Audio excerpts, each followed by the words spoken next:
College football fans, get ready for a decision that might just be the toughest in college football playoff history. I'm Sultan of SWAT Sports, and today we're diving deep into the complexities of this year's selection process.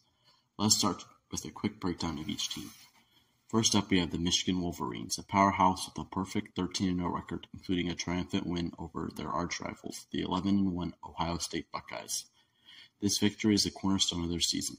Michigan will be easily included, most likely as the number 1 team. Now let's talk about the Washington Huskies, also sitting pretty at 13-0. What sets them apart?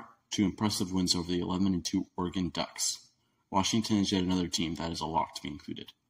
Now on to Florida State. Despite a 13-0 record, they face a significant setback with their star quarterback out for the season. The committee has to grapple with the question, how much should this unfortunate injury impact their overall standing in the playoff race? Texas, with a strong 12-1 record, clinched a significant victory over another 12-1 contender, Alabama. This head-to-head triumph adds a layer of complexity to the decision-making process. Will Texas's win be the key to unlocking a playoff spot? Alabama, a perennial powerhouse, stands at 12-1, with a crucial win over another Titan, 12-1 Georgia. The committee must decide whether one standout victory defines their season, or if their loss to Texas should keep them out. Speaking of Georgia, the Bulldogs are 12-1, ranked number 1 all season, have clinched the last 2 national championships. Their consistent dominance raises a critical question. Does their legacy overshadow any potential shortcomings this season? Now let's not forget about Ohio State. They sit at 11-1, but here's the catch. No big wins, and they didn't even secure the Big Ten championship. The committee faces a dilemma. Should they prioritize the team's overall performance, or penalize the lack of significant victories? Wins have to matter, or why play the games at all, right? But there's always that looming concern about SEC bias. Does the committee give extra credit to teams from the Southeastern Conference, potentially affecting the fair representation of other conferences? Now let's speculate.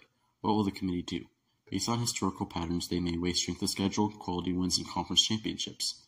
But how much will past success and potential biases play into their final decision? For the sake of this argument, we will exclude Ohio State and Georgia.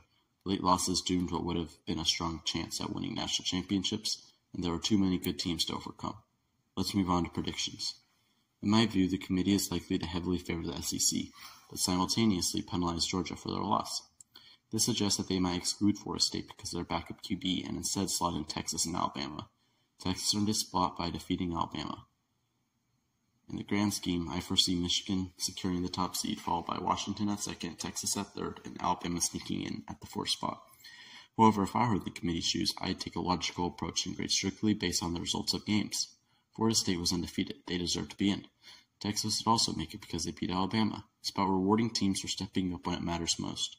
The order should be Michigan, Washington, Florida State, and Texas. I wouldn't even complain if you swapped FSU and Texas. This approach is logical because it ensures that the teams selected for the playoffs have demonstrated excellence in crucial moments, fostering an environment where every game truly matters. It aligns with the fundamental principle that each victory should contribute meaningfully to a team's overall resume. As the committee faces this monumental decision, the debate intensifies. What would you do if you're in their shoes? Share your thoughts in the comments below, and let's brace ourselves for a thrilling end to this college football season.